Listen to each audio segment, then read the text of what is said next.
digits of a valid ID to the ballot. Republican lawmakers argue voter ID measures are needed to strengthen election security, although there has been no evidence of widespread voter fraud. And a Utah-based conservative think tank, the Sutherland Institute, found 87% of voters here believe their ballot is secure. Opponents think changes will impact voter turnout, which has drastically improved since Utah switched to universal vote by mail. For NPR News, I'm Sage Miller in Salt Lake City. This is NPR. This is CPR News. I'm Nathan Fernando Frescas. The family of a man who died in a southern Colorado jail is alleging that he was seriously injured by an officer and left in agony for a week until he died. Attorneys for the estate of Michael Birch released details of his 2023 death in a lawsuit against Huerfano officials this week. They include audio of a jail deputy captured on surveillance video denying him pain medication. I can give you some water, but I can't give you anything for the pain. The local district attorney chose not to file charges in the case. The suit names Huerfano's sheriff deputies and medical professionals, among others. Colorado will lose $250 million in federal funding for health services as part of the Trump administration's widespread funding cuts. CPR's Benta Berkland has more. The funding is the last of the COVID relief money approved by Congress in 2020. The state has been using it for things like childhood vaccinations and substance use treatment and preparing for future disease outbreaks.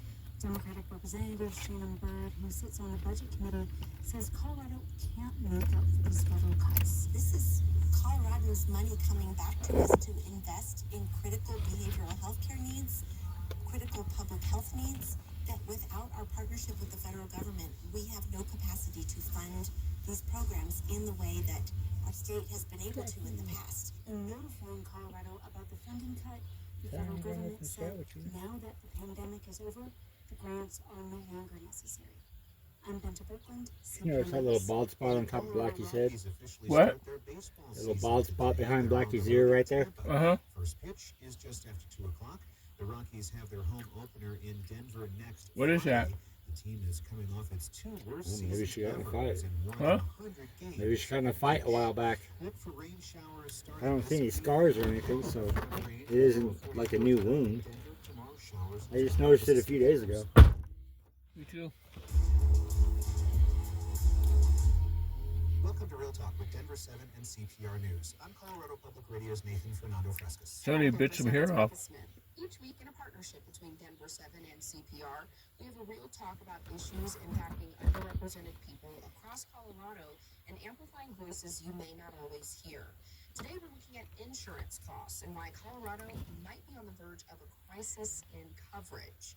Right now, on average, insurance rates are $818 higher than they were in 2020. Damn. And on top of that, Colorado now has the 4th highest premiums in the country. And for places like Phillips County on the far northeastern plains, premiums are now 55% more costly than they were 4 years ago. And it's not just the increasing cost of insurance, there's also fear that filing a claim might get your coverage canceled. Yeah, That's what got my coverage canceled, was filing. What? So it got my coverage canceled.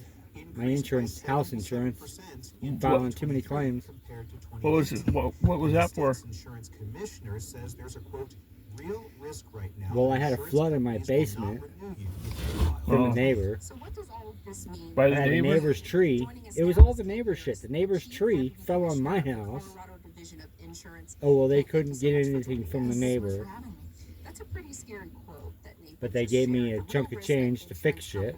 Will not renew if you file a claim. What is going on here? That's messed up. What we're seeing is Yeah. that Colorado insurers are being more My cautious claims in equal, changing I figured it out. My the claims climate equaled change, both what I Colorado paid and in. around the country. That's why they dropped me. Because they weren't making any money. Portfolios, particularly in higher I was risk breaking areas. even with them. Now, let's step back a little bit. What do you do, and what does the Colorado Insurance Division do? You know, what are you about? So we regulate the insurance industry here in Colorado. Doesn't matter. And It's your since my money. home was financed, I had to have insurance, a homeowner's insurance on it. And so I ended up getting stuck with some fucking insurance that was like twice as much as I was paying per month. So my mortgage payment went up I want to $100. talk about the Marshall Fire because in 2021, I think everybody It's was ridiculous. shocked about this fire. Yeah, it's messed up for something that somebody else did. Yeah. Oh, well, we couldn't get the neighbor to pay. says. So what Fuck you is then. the Why does it insurance count industry against doing me? to educate homeowners about the Just risk of 'cause you natural paid it disasters like out. fires? Because as they're They fighting, lied. They collected money. They wanted to collect more. I also had a fire in my house too, and they paid for that. Yeah, so we really encourage folks Well, to look at their policies part of earlier it, when anyway. they're renewing. Make sure it has the level of Minus my coverage deductible. you're comfortable with, and work with your local agent. They're the ones who really understand what plans are available in your community. How'd you get a fire in the Discounts house? might be available to you from the mitigation work that you Ironically, do at one of my home. fish tanks caught We on wanna fire. help you assess your coverage and make sure you have What? I said, ironically, one of my fish tanks caught on fire. I had a 125-gallon tank, big 7-foot long, 3-foot wide, and the hood, the top of it, caught on fire. How in the hell did that happen? I don't know, but it fucking did a lot of damn damage. Were you gone? I was at work in Gypsum, yeah. My lady called me, my ex-wife called me. I fucking raced home. I called work, I said, I don't know if I'm going to be in or not, but I'll try. I fucking raced home. Of course, the fire was out by then, but I saw the damage. And Colorado was actually the first state in about 40 years to stand up a fair plan. I had a bunch of birds at the time in cages, and they were all like covered in soot and shit. It caught the wall behind the fish tank on fire, which was made of wood, so it burned down to the ceiling. It was just a joke because everything that was plastic, because our house, entire place got coated in smoke and soot. So like everything in our pantry we had to throw out. Anything that was in plastic we had to throw out. All of our Tupperware, all that shit we had to throw out because it got contaminated with fucking plastic burnt shit. ServPro came in, took all of our like drapes and blinds and rugs and comforters, anything we had on the couches, cushions even. They took it all and had it professionally cleaned. It ended up costing like $10,000 or $11,000. And this is like in early 2000. Yeah, what we've heard from folks That's is messed that up. they have Yeah. made some really significant investments in making changes to their properties, but those mitigations aren't always considered in their score, or they're not updated frequently enough to make a difference when it comes time for renewal. So what we're doing is working with the legislature. Has some been I mean, scrapped? in a way it was kind of nice because we were able to claim a bunch of shit that we were never really didn't want to replace in the first place because it was just junk. Because we had a bunch of stupid shit in the cupboards and stuff, like, you know, utensils and whatnot that we never used, or, you know, juicers or whatever that we never used. And so we didn't actually replace those. So it covered our deductible. Whatever we owed on our $2,000 deductible was covered by that. So we kind of broke even on losses. We didn't lose any fish, surprisingly. We had like 11 fish in the tank. Big fish. We had a couple of cichlids that were at least 2 or 3 pounds. And a ghost knife fish that was like 11, 12 inches long. Did you ever look at your fish like they were food? Huh? No. My cat sure did, though. What? My cat sure did, though. They love the fish tank. I had like 6 aquariums going at one point. Well, the cat could The explain biggest one, that 125 the gallon. cat could explain the fire. And that's probably what caused it, actually. Getting on top of the fish tank. Mm-hmm. And it broke something and shorted it out. I'm surprised none of the fish died because the fucking water was black. And like I said, we had like 7 or 8 fish in there. And they all survived. I mean, we even had a company come in and professionally clean the tank. It was nice because it was like brand new. It's like, sweet.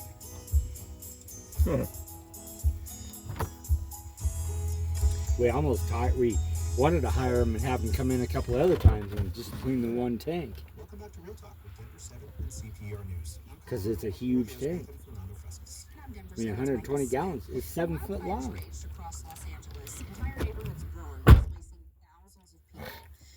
disaster rebuild is ongoing, and many are having to do that with no insurance.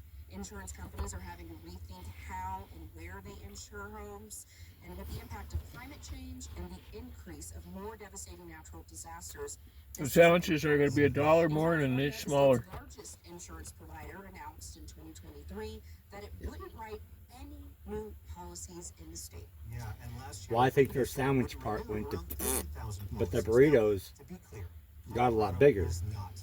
But they're still no good because they don't use those. They used to use like the cubed up potatoes and stuff like that, and now they use hash browns on all of them. It's like, it's gross. And it would be all right if they, just put a few in there, but they don't. They like put half of it. It's like if I want a potato burrito, I'll fucking get a Stouffer's fucking frozen dinner. Thanks for being here for this real talk. Thank you guys. Appreciate being here.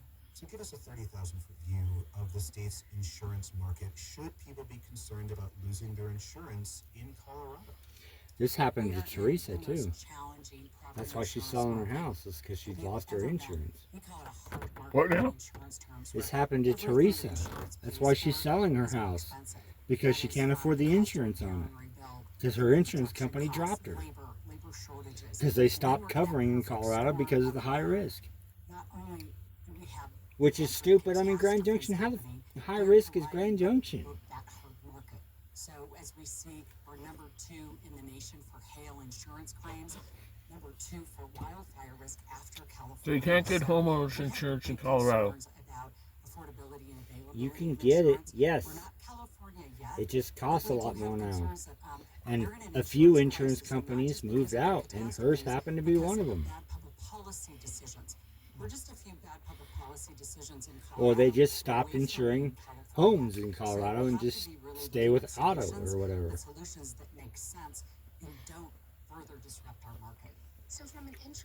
It's making it to the point where there's only like 2 or 3 insurance companies can insure property, and they're going to end up jacking the prices way to frick high because these companies want to make money, because there's only a couple of them and they can. Yeah, it's pretty messed up.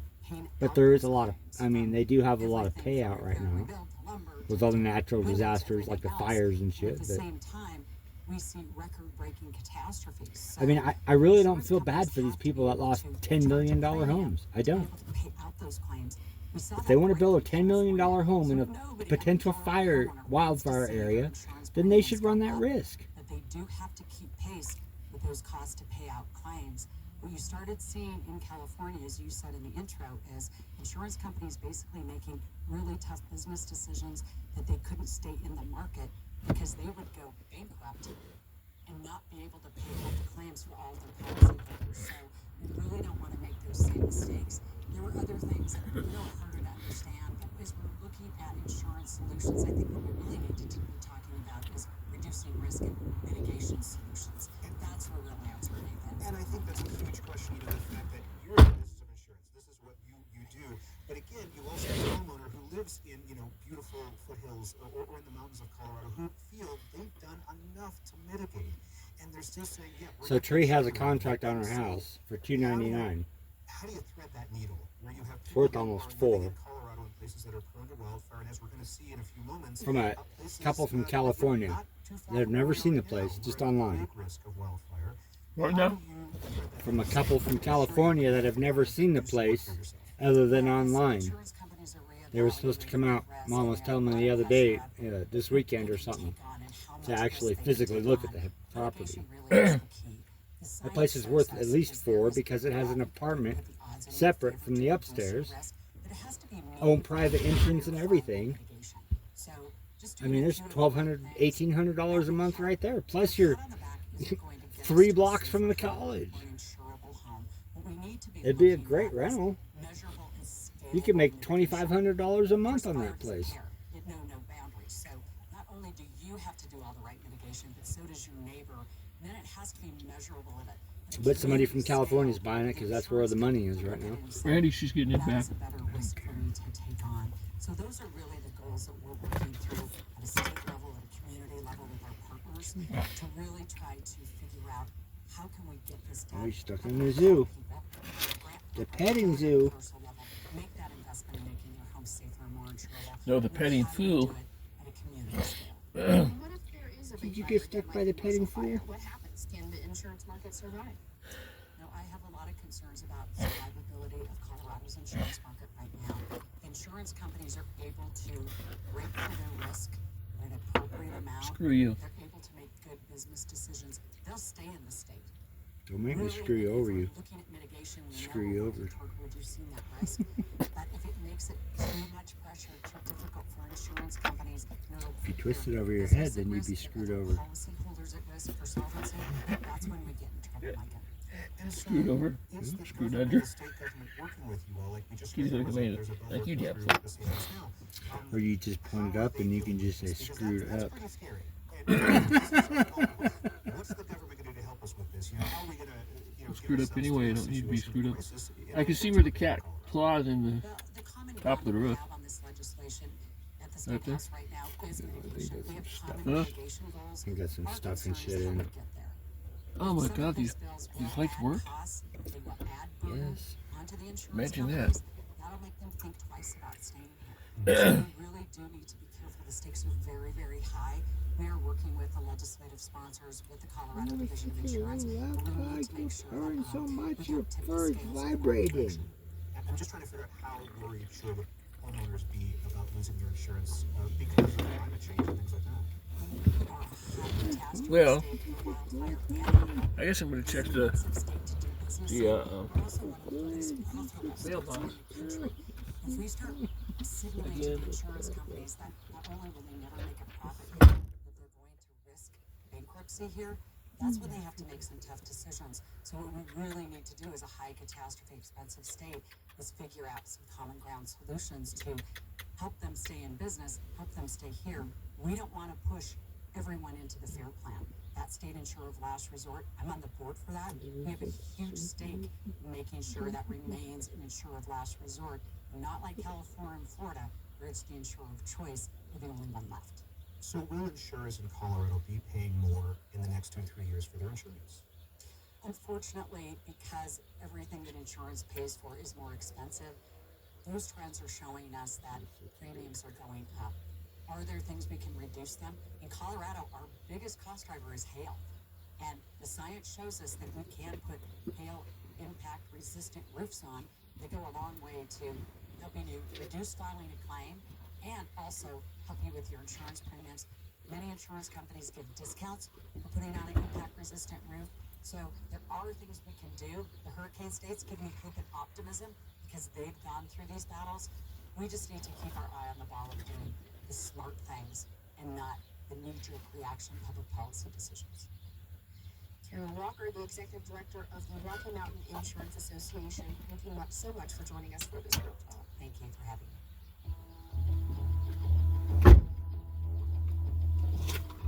Coming up, what you can do to mitigate your home from the next big wildfire. We've talked a lot about mitigation so far, whether you live in the mountains, suburbia, or the plains. Stay with us. This is Real Talk with Denver 7 and CPR News.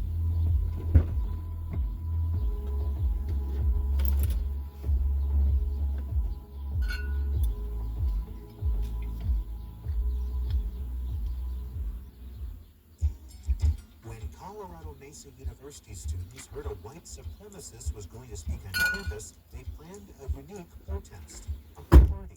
On Thursday evening, hundreds of people attended. There was a much bigger turnout than we had planned for. We've been talking about it for the last 2 weeks, just kind of the what ifs, the maybes. Go inside the school's Unity Festival, a joyful celebration in the face of hateful rhetoric. This afternoon, and All Things Considered coming up at 4, right here on CPR News and KRCC. Support comes from the Spicy Radish, a Denver company delivering fully prepared, made-from-scratch meals like crispy fish tacos, turkey banh mi burgers, or Korean beef lettuce wraps. More at thespicyradish.com. Support comes from Town Hall Arts Center, presenting the Irish folk musical Once, a love story set to music and based on the film of the same name, March 28th through April 27th. Tickets and more at townhallartscenter.org. Welcome back to Real Talk with Denver 7 and CPR News. I'm Denver 7's Micah Smith. And I'm Colorado Public Radio's Nathan Fernando Frescas. The 2021 Marshall Fire destroyed entire neighborhoods and was a wake-up call for many communities on the threat of wildfires. First Street is a nonprofit that uses research and technology to assess and communicate climate risks in the United States. They've mapped every address in the country and rate how climate change impacts its risks. And some of the locations we mapped, including suburban cities like Lakewood, just west of Denver, and Jefferson County, What do we get? risk for wildfire within the next 30 years. Skunked again. Applewood and Green Mountain here are not usually considered butting up against the foothills, where wildfires are usually thought. With fire mitigation and prevention part of many Coloradans' way of life now,